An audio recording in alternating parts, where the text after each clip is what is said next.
Vamos ahora a este día a culminarlo con un último tema. Y vio Dios que el matrimonio era bueno para nosotros como seres humanos. Y vio Dios que el matrimonio era bueno para la familia. Y vamos a culminar con, y vio Dios que el matrimonio era bueno para la iglesia. Para la iglesia. Yo lo hemos repetido varias veces. La iglesia necesita matrimonios estables, hermano, la congregación. Y por estables entendemos matrimonios equilibrados, calmados. No implica un matrimonio que no tiene problemas, todos tenemos problemas. Más bien un matrimonio que enfrenta los problemas de la manera adecuada y de acuerdo a la edad que tenemos. Ya en otra ocasión hablamos de las etapas por las cuales vamos pasando, y a cada etapa del matrimonio le corresponde cierto tipo de problema. Así es que matrimonio estable implica matrimonios que no necesariamente no tienen problemas, más bien matrimonios que hacen frente a los problemas de manera sabia, con temor de Dios, calmados, que aprendimos a caminar juntos. Matrimonios estructurados, ¿verdad? De la manera tal y como Dios lo requiere. Cuando una iglesia, hermanos, no tiene matrimonios estables, se va a reflejar en la dinámica de la misma iglesia. La congregación va a ver reflejado lo que pasa en la casa, se refleja aquí en la iglesia o en la congregación, de alguna manera, tarde o temprano. Dios lo sabe, hermanos, Dios lo sabe. ¿Se acuerdan que en el pueblo judío Dios toma precauciones para que esto no pase? En el caso específico de las leyes de guerra. ¿Han leído lo que dice la ley de Moisés acerca de las leyes de guerra? Y es interesante notar cómo, cuando el pueblo judío ve la guerra, Dios toma precauciones para que en la guerra el pueblo judío vaya unido y vaya dispuesto al triunfo. Una cosa es que digan, Dios está conmigo, Dios es poderoso, si Dios es contra mí, ¿quién contra mí? Sí, pero si voy peleado con mi esposa, pues eso me va a descentrar totalmente. Entonces dice Dios, mira, tú vas a ir a la guerra y tú debes ir confiado en que vamos a ganar, yo te voy a dar la victoria, pero necesito que los que vayan a la guerra vayan estables, tranquilos. Y entonces Dios da ciertas leyes de guerra, unas son muy interesantes. Está en Deuteronomio capítulo 20, verso 5 en adelante. Lo voy a leer extracto, no lo voy a leer todo, pero por ejemplo dice el verso 5. Dice, cuando vayan a ir a la guerra, vayan pensando en que van a ganar. Dios va a dar la victoria. Sin embargo, necesito que vayan equilibrados, tranquilos, que no vayan con preocupaciones. Y es más, el que vaya con preocupaciones, mejor regreses a su casa, porque nos va a afectar a todos y va a afectar a todos los demás y vamos a perder la batalla. Así es que dice el verso 5, y los oficiales hablarán al pueblo diciendo, ¿quién ha edificado casa nueva y no la ha estrenado? Vaya, regreses a su casa. Era ley de guerra. Vamos a la guerra, sí, pero yo voy pensando, mi casa nueva y tanto que la cuidé para que mi esposa la disfrutara. Y ya que con la guerra, tengo que ir a la guerra y voy a dejar mi casa nueva. ¿Sabe qué? No se vaya a la guerra. Dirán los oficiales, a ver, levante la mano, vamos a suponer que nosotros ya vamos a la guerra, somos judíos. Y diría el oficial, a ver, levante su mano el que está estrenando casa. Levanta. ¿Sabe qué? Regrésense mejor. Váyanse a su casa. Porque van a ir pensando, mi casa nueva y tanto que mi esposa me la pidió y apenas que le ha puesto estas cositas ahí para que mi esposa disfrutara, váyanse a su casa, va a ir todo distraído. Eso no le da equilibrio. Y si van a la guerra, va a ir todo distraído, lo van a matar. Y cuando lo maten, lo van a ver y se van a determinar todos. ¿Saben qué? Mejor váyanse a su casa, estrenen su casa y besa a su esposa. Vámonos de aquí, váyanse a la guerra, váyanse a su casa. A la guerra también, pero váyanse a la de la casa. Váyanse a su casa. Luego dice el verso 6. ¿Quién ha plantado viña y no ha disfrutado de ella? Váyase a su casa mejor. Váyase con su familia. Mire, usted va a la guerra, pero va pensando en la viñita que acaba de comprar. Y tanto que soñó con su viña, y tanto que platicó con su esposa, y la viña, por fin la compraron, llegó la guerra, y vámonos. No, váyase a su casa y disfrute su viña. Hoy diría, a ver, ¿quién está estrenando carro? Vamos a la guerra. ¿Y quién está estrenando carro? Tanto que soñamos con nuestro carro, mis hijas y mi esposa, y vamos a la guerra. No, miren, váyanse con su carro mejor. Porque si se va con nosotros a la guerra, va a ir distraído. Es más, a lo mejor te va a ir enojado. pues quién te creó la guerra, que no saben que acabo de comprar carro, y lleva todo enojado. No, vayas a su casa, disfrute su carro con su esposa, disfrute su carro con sus hijos. Aquí habla de una viña, cosas usuales de aquel tiempo. Váyase a su viña y disfrútenla. Corte racimos si ya es tiempo y llévelos a lagar con su familia, con sus hijos. Pisen las uvas, hagan jugo de uva, hagan vino nuevo y vaya a su casa a disfrutarlo. Fíjese, era ley de guerra. Ley de guerra, vaya a su casa. Luego dice el verso 7: ¿quién se ha desposado con mujer y no la ha tomado? Levante la mano los recién casados cuando vamos a la guerra. Levante su mano, los que levanten, váyase a su casa con su esposa nueva. Vaya a disfrutar su matrimonio. Váyase de luna de miel, aquí no lo queremos. Vamos, váyase a su casa con su luna de miel. ¿Para qué se va con nosotros? Va a ir pensando en su esposa. Los que ya tenemos años de casados, bueno, pues es lo mismo, ¿no? Mejor me voy a la otra guerra. Pero el recién casado no. El recién casado está pensando, no, pues si mi esposa, y tanto que la quiero, la voy a extrañar, y tanto que estamos pensando en los hijos, váyase a su casa mejor, con su recién casado, no nos estorbe. Va a ir todo desanimado, va a ir todo inconforme, váyase a su casa mejor. Era ley de guerra. Estás recién casado, vete a tu casa. Luego dice el verso 8: y volverá a hablar los oficiales al pueblo, diciendo, y les dirán: ¿quién es hombre medroso y pusilánime? A ver, levante la mano ya definitivamente. El que tiene miedo a la guerra. El que no quiera ir porque es miedoso. Medroso es miedoso. Y pusilánime, débil de ánimo. No, es que ver sangre me desmayo. Pues para acá vas a la guerra. Es que veo las espadas y no puedo. ¿Sabes qué? Levante la mano el que de plano no quiera ir a la guerra. Levante su mano. Y el que levantaba sabe que no hay problema. Vete a tu casa. No te vamos a regañar. Es más, qué bueno que levantes la mano y seas sincero contigo mismo y nos digas que tienes miedo. Váyase a su casa. No queremos medrosos. No queremos soldados que tienen miedo de ver sangre. ¿Para qué los queremos? Váyase a su casa a descansar. Dice, ¿quién es hombre medroso y pusilánime? Dice, vaya y vuélvase a su casa. Dice, y no apoque el corazón de sus hermanos como el suyo. ¿Para qué te queremos? ¿Nos vas a contagiar a quién? A todos. Era ley de guerra. ¿Qué quería Dios? Hombres estables. Hombres estables. Que vayan bien centrados en lo que van a hacer. Que no se distraigan porque después nos contaminan a todos. ¿Qué es lo que quiere Dios hoy para su iglesia? Matrimonios estables.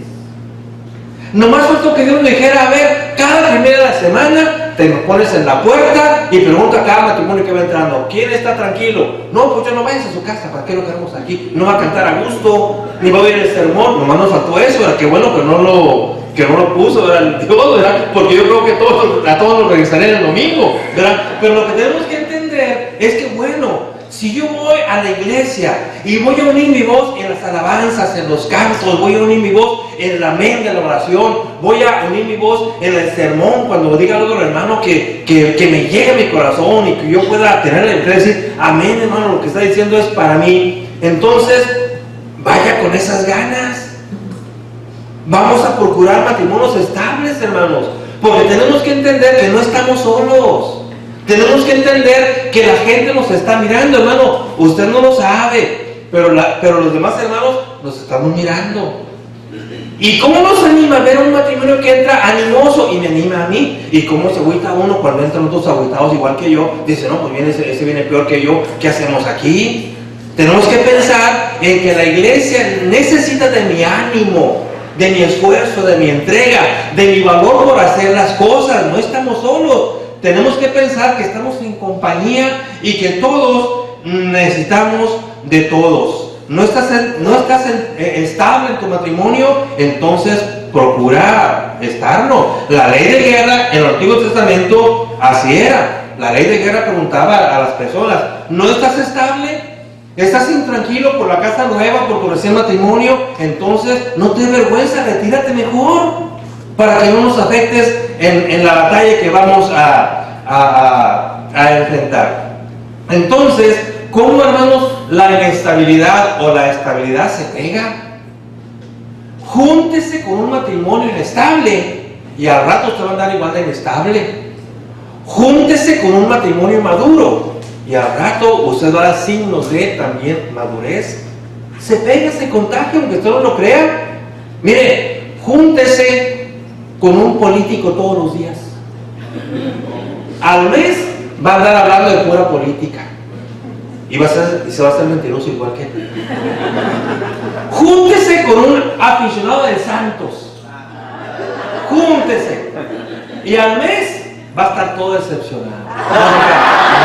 Y al mes va a ser usted un fanático de Santos. O sea, se pega, hermanos. Sí, es cierto. Decía María Félix que lo tonto se pega. Yo cuando lo escuché decía, no es cierto. Bueno, aunque yo lo decía con palabras más duras, ¿verdad? Decía María Félix, lo tonto se pega. Dije, no es cierto. Y luego explicó ella, sí, júntate con un tonto y al mes vas a andar hablando puras tonterías. Dije, sí es cierto.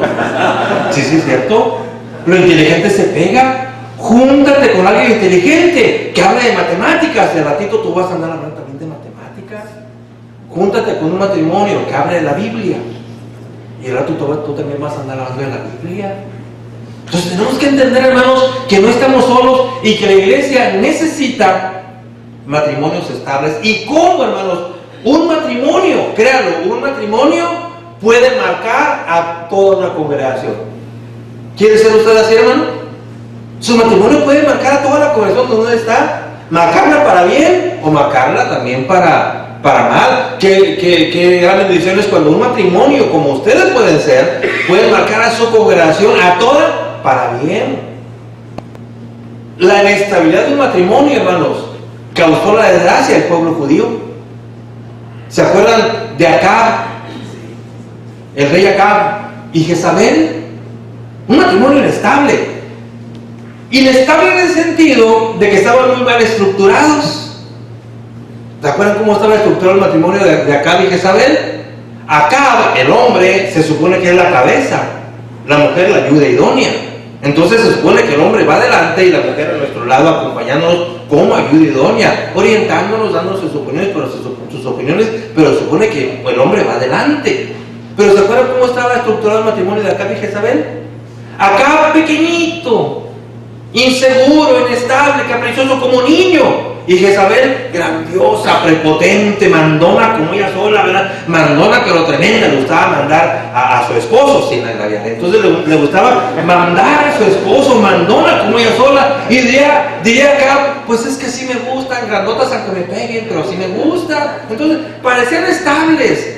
Aquel que no sabe mandar, pequeñísimo, inseguro, y la otra grandota que le gusta mandar y apenas estaba, pues como dicen allá en la laguna, el saco para la pedrada, el canasto para el carrero. Estaban los dos apenas, se juntaban los dos. Pero eso era mucha inestabilidad, ¿se acuerdan? Porque un día este hombre, el rey, ve una viña. ¿Y cuánto problema causó para todo el pueblo esa viña y la inestabilidad de este matrimonio? Porque el rey Acab ve la viña y dice, yo quiero la viña. ¿Y esa viña era de quién? De Nabot. Y va con Nabot y quiere negociar. ¿Y qué dice Nabot? No, mire, esa viña no está en venta. Es un recuerdo familiar y pues cómo no te la voy a vender. Y entonces Acab actúa como un inseguro, como un inestable. Y se va a la casa todo traumado porque no pudo comprar la viña. Y dice la palabra de Dios que llega a su casa como un niño regañado, se acuesta contra la pared y ahí está llorando por su viña. Un niño. Hermanos, ya no somos niños, ¿verdad? Ni debemos proveer para que nuestra esposa nos regañe, porque a veces actuamos muy inmaduros. Este hombre acaba muy inmaduro, llega, se acuesta en la cama, enojado, berrinchudo, y se acuesta contra la pared. Y llega la mamá, o sea, la prepotente, que sabe, ¿qué tiene? Ya levántate. No, pues es que aquel hombre no me quiere vender su viña. ¿Cuál viña? La de Nabot. Ahorita te arreglo el problema. ¿Y en qué problemón se vino por todo eso, hermanos? Porque esta mujer, ¿qué fue lo que hizo? Contrató hombres. Fíjense, esta mujer pisoteó a Nabot, lo trató como cualquier cosa y lo mandó matar, lo pisoteó la ley de Moisés, porque fue prepotente y se la brincó. Porque la ley de Moisés decía, si alguien peca contra Moisés o la ley, y hay 2 o 3 testigos, muera irremisiblemente. Y esta mujer no sabía.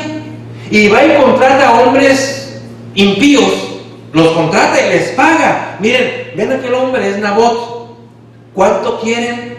Yo les pago y vayan y digan ante todo el pueblo que él blasfemó contra la ley y que ustedes lo escucharon.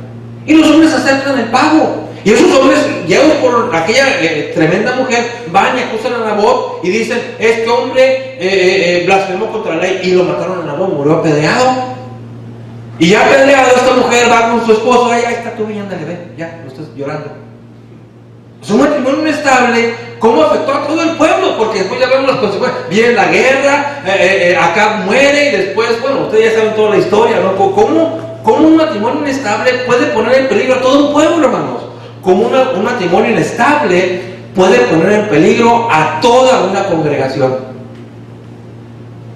Cuando uno de los dos, o los dos, son inestables y contagian a toda la congregación. Pero tener a la inversa, qué hermoso es cuando un matrimonio estable, bien avenido, puede traer bendición a toda la congregación. Hermanos, entonces depende de nosotros. Dice el apóstol Pablo que en una casa hay vasos de honra y vasos de deshonra. ¿De cuál quieres ser? ¿Vaso de honra? Entonces trabaja tu matrimonio. Es un matrimonio que afecta positivamente a la iglesia. ¿Quieres ser vaso de deshonra? No trabajes tu matrimonio. Afecta a los demás negativamente y entonces la congregación va a resentir el efecto que tú haces en ella por tu inmadurez como matrimonio. De ti depende, está en tus manos. O vaso de honra o vaso de deshonra. Yo quiero decirles una cosa. La iglesia siempre necesita prototipos, o sea, a quién imitar. Cuando el apóstol Pablo dice, sean imitadores de mí, así como yo de Cristo, he escuchado hermanos que dicen, no, ese Pablo era bien presumidote. Sean imitadores de mí porque yo soy de Cristo. Y dicen, presumido, no, que muy espiritual. No, hermanos. Cuando Pablo dice, sean imitadores de mí, se está comprometiendo. Miren, yo vivo lo que predico. Y como vivo lo que predico, me comprometo. Mírame a mí. Imagínense un instructor de natación. Está instruyendo a los muchachos o a las personas ahí. A ver, y parados desde la orilla de la alberca. A ver, miren, braceale mejor, pataleame mejor. Mira, sumérgete y respira. Y él acá, desde la alberca, aquí desde la orilla. Y cuando uno de los alumnos dice, oiga maestro, métese a la alberca. Y dice, no, es que no sé nadar. No, esto es pura teoría. ¿Qué dirían? No, pues este no es maestro. Si es buen maestro, ¿qué va a hacer? Véanme a mí, miren, y se mete a la alberca y dice, así se bracea, así se patalea. O sea, el maestro pone el ejemplo. Dice Pablo, véanme a mí. No es presunción, es un compromiso, hermanos, y eso lo deberemos hacer todos nosotros. Véanme a mí. Vean cómo trato a mi esposa. Vean cómo trato a mis hijos. Y muchos hermanos les sacamos ese compromiso y hasta lo decimos públicamente. Hermanos, a mí nomás escúchenme, no me vean a mí, porque mejor vean a Cristo. O sea, entonces, ¿cuál es la situación? Es que mírame a mí, yo estoy siguiendo a Cristo y así como lo hago yo, hazlo tú. A veces mejor no lo hagamos, porque de plano si lo siguen, pues quién sabe dónde van a dar. Pero es una responsabilidad nuestra, la capacidad de compromiso que debemos tener como la tenía el apóstol Pablo. Decía, Dios así trabaja, pone prototipos. Incluso vive la iglesia. En el primer siglo, hermanos, había iglesias que eran el ejemplo de todas las demás. ¿Han leído lo que dice el apóstol Pablo a la iglesia de Cristo en Roma? La iglesia de Cristo en Roma fue muy famosa. Dice Pablo, yo quiero ir con ustedes, quiero ver el ambiente porque todo lo que yo escucho es maravilloso. Quiero ir para tener un fruto con ustedes. O sea, la iglesia de Cristo en Roma influía sobre todas las demás. Dice Pablo, yo quiero estar ahí porque quiero participar de eso. Otra era la de Tesalónica. Dice el apóstol Pablo, ya no es necesario que se predique el evangelio porque mucha gente sabe de ustedes. Y gracias al ejemplo que ustedes dan, el evangelio corre por todo el mundo. O sea, iglesias ejemplares. Así eran, hermanos, en el primer siglo. ¿Cuántos hermanos quieren ir a Roma? Porque oían de la fama de Roma y dirán, yo quiero ir a Roma para estar en la iglesia de Cristo en Roma y ver cómo trabajan, ver esa entrega de ellos. Yo quiero ir a Tesalónica porque en Tesalónica dicen que los hermanos son bien hermosos, maravillosos y trabajan mucho. Quiero ir a Tesalónica. Hermanos, ¿hay congregaciones aquí así en México? Sí, yo me acuerdo que hace tiempo se había, eran congregaciones famosas. Me acuerdo, cuando era joven, la Condesa, hermanos. Se oía, no hombre, la iglesia de Cristo de la Condesa, y todos, ¿en dónde? En México, quisiéramos ir a México, a la Condesa. Esta cuestión ya no existe, creo, ya marchó, ya desapareció. Qué triste. Y en aquel tiempo, en los 70, yo me acuerdo cuánta gente, hermanos de la iglesia de Cristo en Torreón, en Monterrey, muchas partes, no, la Condesa, era como un prototipo. Yo creo que ellos nunca se dieron cuenta de esa responsabilidad que tenían. En su época, hermanos, no es por presumir, ¿verdad? Pero la Madero, allá en toda la laguna, la Madero, no, hombre, iban a la Madero, hasta parecía que estaban a la catedral, ahí los demás hermanos, ¿verdad? Y mi mera a mí pensaban que era el arzobispo de Torreón, ¿verdad? Entonces, porque la Madero durante mucho tiempo tuvo mucha fama. Es que sí se trabaja. Créanlo, hasta Torreón y aquellos lugares llegaba la fama de iglesias de Cristo de Tijuana, lo que estaban haciendo acá en Tijuana, en Chihuahua. O sea, es bonito eso, hermanos. Entonces Dios así ha trabajado. Entonces, volviendo al punto principal, la iglesia necesita matrimonios. Que podamos pararnos al frente de la congregación y decirles a los demás matrimonios, miren, hermanos, así se trabaja. Nuestros jóvenes, hermanos, necesitan ejemplos. ¿Saben ustedes? A mí me tocó verlo en consulta, que ya en el mundo, que hay niñas de 8, 9 años que van creciendo y como vienen de padres divorciados o vienen de una mamá soltera, esa niña de 8, 9 años ya no se ve casada a futuro, ya no sueña con casarse. Como otras niñas, cuando crecen en una familia así normal, sueñan con sus 15 años, sueñan cuando se van a casar, su vestido blanco. Esas niñas ya no sueñan con eso. ¿Qué es eso, casarme? Pues mi mamá nunca se casó, y miren qué bien me mantuvo. Muchacho, ¿para qué me caso? Yo voy a casar con mi mamá. Y ya no sueñan casarse. Otros dicen, ¿casarme yo para qué? Para que me vaya como mi papá. Yo no me caso. Entonces la iglesia necesita matrimonios, hermanos, y ese puede ser tú, que se paran al frente de la congregación y los jóvenes lo vean. Hermanos, entonces la iglesia, para empezar, necesita matrimonios ejemplares, y ese puede ser tú. Que por ejemplo, que ahí donde tú estás, los jóvenes digan, no hombre, solteros, los niños, las niñas que digan, cuando sea grande, yo quiero ser como el hermano Amaya y la hermana Tense. Espero que eso digan, ¿verdad? Cuando nos ven. Y que no es que los jovencitos digan, es que cuando yo veo al hermano Maya y a la hermana Tense, no sé, proyectan algo y yo quiero ser como ellos. Qué hermoso sería eso. Eso no es correcto. Y así en todos y cada uno de ustedes, ¿verdad? Que en su congregación, cuando los ven los jovencitos, digan, cuando me case, quiero ser como el hermano Omar y su esposa. Él pasando a cantar himnos con esa voz que tiene, y su esposa haciendo la segunda, la reversa y todas esas cosas. No, la segunda voz. Y qué bonito se oye. Es maravilloso eso, hermanos. ¿O no? Es nuestra responsabilidad. Yo no sé, hermanos, si Benjamín, Erika, Alexa y Cazón se den cuenta de que eran o no, hermanos, ustedes están marcando a una generación. Y los vemos, aunque seamos mayores que ustedes, ¿verdad? En edad, digo, caray, miren, qué hermoso ejemplo. Y a veces uno no se da cuenta, hermanos, que la iglesia te está mirando. Así que, hermanos, la iglesia necesita matrimonios ejemplares. Hermanos, en la iglesia primitiva, así funcionaba. Dígame un matrimonio hermoso de la iglesia primitiva. Priscila y Aquila. Claro que sí, hermanos. Donde quiera que ellos iban, marcaban a la iglesia. Yo no sé cómo serían, pero en el libro de los Hechos, y Pablo habla excelente de ellos, ¿verdad? Priscila y Aquila. Es más, cuando Pablo los conoce, se convierten en parte de su equipo. Se encuentran en Corinto, y Pablo estuvo en Corinto 1 año y medio. Y Pablo en Corinto batalló mucho para la iglesia. Eran tremendos los de Corinto, lo hacían ver su suerte al apóstol Pablo. Le decían que no era apóstol, no le querían ayudar. O sea, Pablo es bueno para hablar, pero es bueno para escribir, pero no, para hablar no sirve para nada. O sea, eran hermanos muy drásticos con el apóstol Pablo. A Pablo se le puso muy difícil. Es más, estuvo 1 año y medio.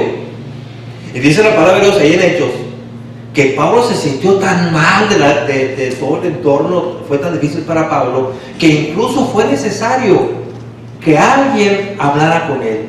¿Se acuerdan quién habló con él? Y lo animó. Dijo, Pablo, no te desanimes, échale ganas. ¿Quién? No. Dice, el Señor habló con él. Y dijo, Pablo, habla y no temas. Yo tengo mucha gente en este pueblo, en esta ciudad. Hermanos, ¿cómo se sentía el apóstol Pablo? Para que Dios mismo se tomara esa libertad de que el Señor viniera, hermanos. ¿Cómo estaría Pablo?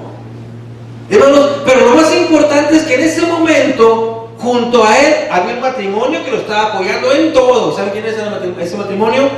Priscila y Aquila. Para que un hombre como Pablo fuese necesario que el Señor mismo lo animara, es porque realmente estaba el problema en serio. Y Priscila y Aquila estaban a su lado. Es más, cuando Pablo se ve ya de Corinto, después de 1 año y medio de trabajo, ¿qué hacen Priscila y Aquila? Se van con él. Y aparte, pues la condición de que tener el mismo oficio, hacían tiendas. Entonces, hermanos, qué hermoso, hermanos, debió ser haber conocido a Priscila y Aquila. Cristo, hermanos, y su iglesia necesitan matrimonios ejemplares, matrimonios que fortalezcan a otros matrimonios con su ejemplo, con sus palabras, matrimonios que sirvan de ejemplo a nuestros jóvenes. Créanme, hermano, nuestros jóvenes necesitan puntos de referencia. El mundo afuera está totalmente caótico. Nuestros jóvenes, nuestros niños día a día salen al mundo a estudiar, a trabajar, a la primaria, a la secundaria, a la prepa, a la universidad. Y allá en el mundo está la cosa pero horrible, hermanos. Hay mucho caos. Se necesita que cuando ellos vengan a la casa encuentren a padres estables. Y es muy importante que el domingo o entre semana, cuando van a la iglesia, vean matrimonios hermosos. Que los jovencitos digan, yo quiero ser como ellos el día de mañana. Qué triste sería, hermanos, si en la iglesia nuestros jovencitos dicen, yo como yo y Amaya, no, hombre, yo no quiero ser como él. Se nota cómo trata a la hermana Daisy, pobrecita hermana, miren la cara que tiene ya, una cara de sufrida, no, yo creo que... Entonces, no, hermanos, qué triste es cuando eso pasa. Cuando los jóvenes de la iglesia dicen, yo ser como ellos, no, yo no quiero ser como ellos. Entonces, hermanos, ¿estamos conscientes de nuestra responsabilidad en la iglesia? ¿Estamos conscientes de que Cristo necesita matrimonios ejemplares? Que puedan decir, véanme a mí, vean a mi esposa, vean cómo luchamos por salir adelante, vean cómo platicamos, vean cómo negociamos, vean cómo salimos adelante de tantos problemas, véanme a mí y a mi esposa. Es un reto que tenemos que hacer para que nuestros jóvenes, hermanos, tengan un punto de referencia, que tengan un punto de referencia. La iglesia necesita matrimonios, hermanos, o el matrimonio es bueno para la iglesia porque los matrimonios podemos generar un buen ambiente como congregación. Yo le pregunto, ¿qué ambiente hay en su congregación? Cuando la gente va, respira un ambiente agradable.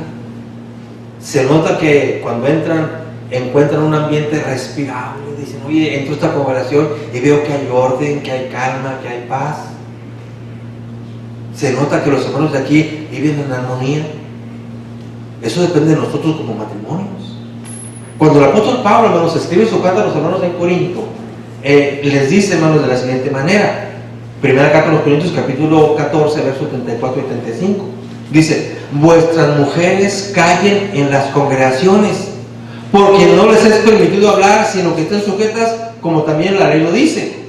Y si quieren aprender algo, pregunten en sus casas a sus maridos, porque es indecoroso que una mujer hable en la congregación. Cuando este texto, hermanos, lo tomamos fuera de contexto, así como lo leí simplemente, ¿cómo nos equivocamos?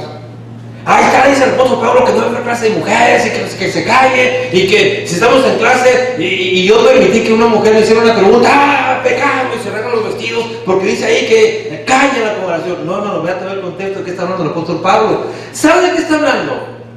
Está hablando que al estar reunidos debe haber un ambiente de orden, de calma, que cuando un inconverso, un visitante entre con nosotros, no diga, oye, aquí están todos bien locos. ¿Sabe qué estaba pasando en Corinto? ¿Alguien todo el capítulo? Estaba pasando que en Corinto había mucho desorden. ¿Y saben quién colaboraba con el desorden? Los matrimonios. Porque aquí no habla nada más de la mujer, habla del matrimonio, no nada más de la mujer. Todo el contexto indica que Pablo estaba hablando del desorden que había en Corinto al momento de reunirse. Dice, va a empezar la Santa Cena y otro ya se adelantó, otro acá no trajo para la Santa Cena, otro ya se le pasaron las copas y tomó un vino de más. Dice, ¿no sabe qué? Quiere comer, váyase a su casa. La Santa Cena no es para ese desorden. Y aparte otro desorden que la Santa Cena se estaba haciendo, el otro desorden era con los dones. ¿Qué estaba pasando en Corinto? ¿Por qué dice Pablo, si entra un inconverso va a decir están locos? Por el desorden que había. Y si vemos todo el contexto, ahí indica, en la iglesia de Cristo hay orden. ¿Saben qué estaba pasando? Bueno, que en el primer siglo había hermanos con don de lenguas. Y en Corinto quizá había 4, 5, 6 hermanos con don de lenguas. Y entraba el inconverso y un hermano acá predicando en alemán, otro allá en francés, otro en inglés y otro en zapoteca por allá. Y cada quien con su grupito. Y entraba un inconverso y dice, bueno, ¿y a quién le hago caso? Pues yo no entiendo ni alemán ni inglés. ¿Para dónde me voy? Dice, pues, ¿y por qué tantos al mismo tiempo? Y dice Pablo, miren, se me callan todos. El que tenga don de lenguas, si van a hablar 2 o a lo mucho 3, los demás se callan y se sientan, por favor, porque es mucho desorden. Y los 3 que van a hablar lo van a hacer como 1 por 1, punto, nada, que no los 2 al mismo tiempo. Otro problema era que aparte había quien hablaba en lenguas, pero sin traductor. Estos 5 hablaban, pero con traductor. Los otros no, hablando en lenguas, pero sin traductor, y están hablando en lenguas. Así que imagínate, ya tenemos a 10 aquí hablando en lenguas. Unos con traductor y otros sin traductor. Y dice, ¿sabe qué? Los que no tengan traducción, se me callan todos. Todos se me callan. Pablo está callando a todos. Y esos que predican también. Ahora sí, habían varios con un tema para hablar, porque el Espíritu Santo les había revelado una exhortación. Y había 4, 5, 6 predicando al mismo tiempo. Imagínense el desorden. Unos participando de la Santa Cena, otros ya comiendo de más, otros ya con tanto vino ya medio mareados, y acá 10 hablando en lenguas, otros 5 exhortando. Era un grillerío ahí espantoso. Entraba el inconverso y decía, oye, ¿qué es esto? Es un manicomio, yo me voy de aquí. Por eso Pablo, se callan todos. Y me hablan 3 y por orden, 1 por 1, nomás se me sientan. Dice el apóstol Pablo, ¿quién no ha entendido que el que tiene el don del Espíritu puede controlar eso? Tú no puedes controlar nada, que no, es que el Espíritu me habló y me paró. Contrólalo. Y si es más, por ejemplo, lo dice claramente al que tiene don de lenguas y no hay quien interprete, te me callas, no hables. Está callando a todos. Y dentro de ese desorden haya matrimonios, como algunos tienen por costumbre, de que cuando uno está predicando, ¿qué está haciendo el matrimonio, el hermano y el hermano? Cuchicheando y preguntándole. Y uno hasta se siente incómodo, uno predicando, uno emocionado acá predicando, y de rojo uno ve ese matrimonio y la esposa le pregunta al esposo y dice, miren, cuando uno está fuera de la iglesia uno los puede callar. A mí alguna vez me pasó en la universidad, estoy no dando clase y no falta 2 muchachitos ya cuchicheando entre ellos. Hasta que ya me cansaban, yo soy muy paciente, pero a esos muchachos ni Calimán no los aguanta con su paciencia porque estaban tremendos. Entonces llegó un momento en que, ¿saben qué? Yo con mucha paciencia les decía, oye, ¿de qué están hablando? Es que estoy dando la clase y ustedes no han parado de hablar. No, maestro, es de la misma clase, así, pero ¿sabes qué? Si quieres mejor, pasa al frente y comparte con todos, no hay problema, comparte lo que están hablando. Porque es muy incómodo estar hablando y que alguien del auditorio esté ahí cuchiteando. Los que predicamos saben lo feo que se siente. que estás predicando y un matrimonio se ahí vas delante de ti, de plano así, y están hablando y preguntándose, y a veces abren la Biblia y como que te señalan, dicen, pues, ¿qué están diciendo de mí? Y dice el apóstol Pablo, ustedes también se me callan. No te calla a la mujer, al hombre también. ¿Saben qué? Tienen algo de qué platicar, váyanse a su casa. Y tú, mujer, si te estás preguntando a tu esposo, vete a tu casa y pregúntale allá. Eso es todo. Quiero orden. Hermanos, a veces el desorden de la iglesia lo provocamos los mismos matrimonios. Entonces, depende de nosotros, hermanos, como matrimonio, cómo somos, y como matrimonio provoco orden en la iglesia, hermanos. En ese capítulo, nomás faltó que Pablo dijera, hermanos, por favor, controlen a los niños que no corran por el pasillo. Y si alguien no lo puede controlar, lléveselo a su casa, vamos, aquí, no lo quedamos aquí. Fue lo único que faltó. ¿Qué está poniendo Pablo? Orden. Y eso depende de nosotros como matrimonio. ¿No les ha pasado, hermanos? Que a veces uno está predicando y un niño corre por el pasillo. Y está predicando uno por más que se lleva y el niño sigue corriendo y se mete abajo de las bancas y se está rodando y uno ve a la mamá. No, hombre, la mamá feliz. Y el papá también. Asociégate, mijo. Lo único que le dice, agárrenlo, unas nalgadas, sáquenlo a ver qué hace. O sea, somos nosotros, los matrimonios, los que tenemos que imponer orden en el ambiente de la iglesia. La iglesia necesita matrimonios ejemplares, pero también matrimonios que aquí en la iglesia, al momento de estar reunidos, provoquen orden y respeto a lo que se está haciendo. ¿Han visto matrimonios que hasta como que le encargan a su hijo a otro hermano por allá? Sí. No quieren batallar con él, llegan con el niño y a la hermana y pum, allá se lo dejan. Y ellos muy contentos y la hermana ya batallando con un niño que ni siquiera es de ella. No, hermanos, orden. Los matrimonios podemos poner orden y respeto en la iglesia cuando está reunida, ¿verdad? Así debe ser. ¿Han visto jóvenes que están en la iglesia el domingo? Pues jovencitos que todavía no les cae el 20 y están en una actitud así como de falta de respeto. Está el jovencito sentado en la banca de adelante con su chiclote.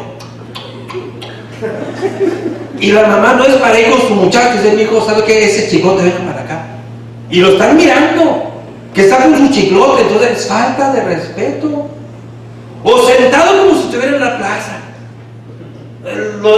Y luego tan patolotes que están en adolescente los muchachos, sentados hasta allá y los pies les sobran al hermano que está en la banca de enfrente con los zapatotes allá. Siéntate bien, hijo. Depende de nosotros, hermanos, en los convivios, hermanos, que tenemos como iglesia. ¿Cuántos matrimonios, en lugar de ser de provocar orden en los convivios, provocamos el desorden? No, es que a mí no me gustan los frijoles. Sí, a mi viejito no le gustan los frijoles. Porque cuando comen frijoles se le parten los talones, se le ponen como a doña Juana, talón de polvorón, ¿verdad? Entonces, y allá va la hermana quejándose y después haciendo el caso. ¿Sabe qué? Es un convivio. Vamos a comer lo que nos pongan enfrente. O sea, ¿por qué no estamos quejando de eso? Y somos nosotros los matrimonios que no hacemos que esto se valore, hermano. Lo importante es que estamos juntos, que estamos comiendo lo que toque, hermanos, lo que nos toque. Depende de nosotros. La iglesia necesita matrimonios ejemplares. La iglesia necesita matrimonios que pongan orden ahí. Depende de nosotros. Y que no pase lo que pasó en Corinto, que el apóstol dice: ¿saben qué? ¿Tienen algo de que platicar? Váyanse a su casa, por favor. Los dos se me van a su casa y allá en su casa se ponen a platicar de las dudas que tengan. No los quiero ver aquí platicando mientras alguien está predicando o cantando y ustedes ahí nomás platicando. Váyanse a su casa, por favor. Es lo que dice el apóstol Pablo. A los dos se los manda a la casa, al hombre y a la mujer. A lo mejor por estar preguntando y al hombre por estar contestando. Vayan a su casa, por favor. Que no han entendido que es indecoroso que una mujer esté hablando en una congregación. Y para terminar, hermanos, también de nosotros depende, como matrimonios, no únicamente ser ejemplo para nuestros jóvenes y para los demás matrimonios. Velar por la tranquilidad, depende de nosotros, que en las reuniones haya calma, haya tranquilidad, haya orden, haya gozo, haya alboroto, pero hasta eso se hace en orden. Si en un convivio vamos a hacer alboroto, en un convivio, obviamente, pues hasta eso se hace en orden, hermanos. El desorden se hace en orden, en un convivio, y depende de nosotros. Y para terminar, hermanos, los matrimonios también tenemos el deber de velar por la sana doctrina. ¿Saben qué hizo Priscila y Aquila? En aquel tiempo andaba por ahí un Chuyamaya del primer siglo, no sé qué, ¿verdad?, impactando a mucha gente. ¿Quién era este predicador? Apolos. Es más, se llamaba Apolos, imagínense, nomás con eso, la apología, el gran orador Apolos. Y llega Apolos y empieza a predicar. Era un hombre impactante, predicaba, pero era el león de púlpito ese hermano. Y Priscila y Aquila lo ven, y con mucha calma y misericordia lo escuchan, y se dan cuenta que Apolo, aunque es un gran orador, en doctrina hay una pequeña deficiencia. Los matrimonios tenemos que estar atentos. A veces hay pequeños deslices que, si a tiempo en la iglesia no los corregimos, después pueden tener mucho problema. Este hombre, este hermano, predicaba excelente, pero no me quiero pasar, pero tenía un pequeño detalle. ¿Cuál era? Predicaba el bautismo de Juan.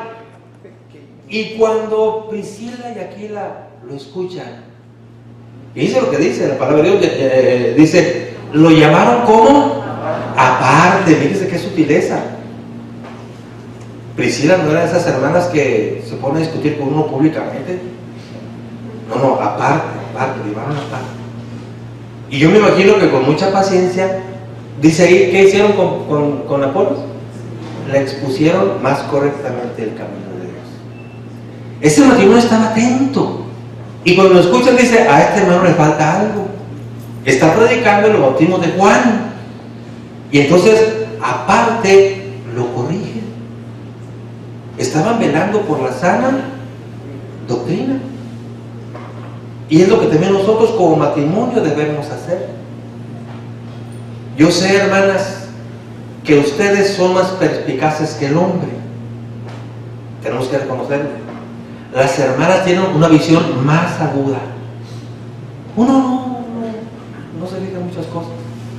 La hermana es la primera que, miren, el primer juez que tiene un predicador es su esposa. Y la hermana es la primera que le dice al predicador, oye, mi amor, mira, ese hermano va a causar problemas. Y dice uno, ay, mujer, ya vas a empezar, no empieces. Mira, es que mira, la mujer es muy perspicaz, ve lo que uno no ve. Es más, dicen que las mujeres, nada más con ver a su hija a los ojos, saben si está embarazada. Yo no sé si es cierto, pero dicen, a ver, mija, ven para acá, a ver, mírame, estás embarazada. Y a veces es cierto. Es cierto, nomás en la pura mirada. Uno, a ver, mírame los ojos. No, pues uno no le veo el embarazo por ningún lado. Pero la mujer sí, o sea, la mujer es muy perspicaz. Quizá fue la primera Priscila. A ver, mira, Aquila, es que este Apolos, y diría Aquila, ay, mujer, ya vas a empezar, siempre pensando mal de todo. No, mira, es que algo está, hasta que suelte el detalle, que le faltaba un poquito de corrección a Apolos. Entonces, hermanos, la mujer tiene mucha visión en cuanto a esto. Entonces, la iglesia necesita, hermanos, matrimonios que estén atentos a la sana doctrina en la iglesia, que estén atentos a hablar por la salud de la congregación, pero que lo hagan de manera ordenada, que lo hagan de manera correcta. Créanlo, la mujer es ayuda idónea, ya lo hemos planteado. Y el mejor juez de alguien que predica es la esposa. Uno está predicando y la esposa, ¿han visto el juego de béisbol? El pitcher y el catcher. Y la esposa, y el catcher haciendo señas. Y el pitcher ahí, y entonces cuando uno está predicando, muchas esposas se ponen atrás. Y como catcher desde haciendo señas. Párate bien, la corbata, el micrófono, a veces hasta hay quien le hace el sermón al hermano, ¿verdad? Ya no me he equivocado, está todo. Entonces, dicen que en una ocasión un predicador estaba predicando, hermanos, hermanos, y empiezo a predicar, hermanos, y empiezo a predicar, no, la predicación viene bien emocionado. Y entonces, hermanos, Tarzán fue para allá, y se acuerdan de Tarzán, sí, Tarzán, y amén, gloria a Dios, y Tarzán esto, y Tarzán lo otro, y desde ya la esposa haciéndole señas. Y el predicador, pues, ¿qué quiere decir? No lo entiendo. No, hermanos, entonces Tarzán esto, y Tarzán lo otro, y Tarzán, y la esposa haciendo señas desde allá. Y al final de la predicación, ya cuando se acabó todo, mi amor, pues, ¿qué tenías con tantas señas? Nunca te entendí, amor, es que no era Tarzán, era Sansón. Nunca le captó la señal. Entonces, hermanos, el matrimonio puede ser, debe ser alguien que vele por la salud de la iglesia. La mujer es ayuda idónea. Hay que tomar en cuenta que el matrimonio tiene que crecer, madurar, conocer más la palabra de Dios y hacerlo conforme a la voluntad de Dios. Para terminar, hermanos, vamos a resumir simplemente. La iglesia necesita matrimonios como Priscila y Aquila, matrimonios ejemplares. Hermano, aspiren a ser un matrimonio ejemplar. Que los jóvenes, cuando lo vean, digan: yo quiero ser como él. Cuando esté grande, quiero ser como él. Porque son matrimonios ejemplares. La iglesia necesita matrimonios que provoquen un ambiente de paz entre nosotros, facilitadores del amor, facilitadores de la armonía. La iglesia necesita matrimonios que velen por la iglesia y por la sana doctrina. Y ese matrimonio puede ser el suyo, hermano, con su esposa. Ojalá que así sea, que nos preparemos como pareja, que nos preparemos delante de Dios, que leamos más la palabra del Señor, para que el día de mañana podamos ser matrimonios ejemplares. No, otra vez, no nos confundamos, no matrimonios que no tienen problemas, no, matrimonio ejemplar es aquel que a pesar de los problemas sigue adelante y que enfrenta los problemas de manera adecuada y que se arraiga más y más en la palabra de Dios.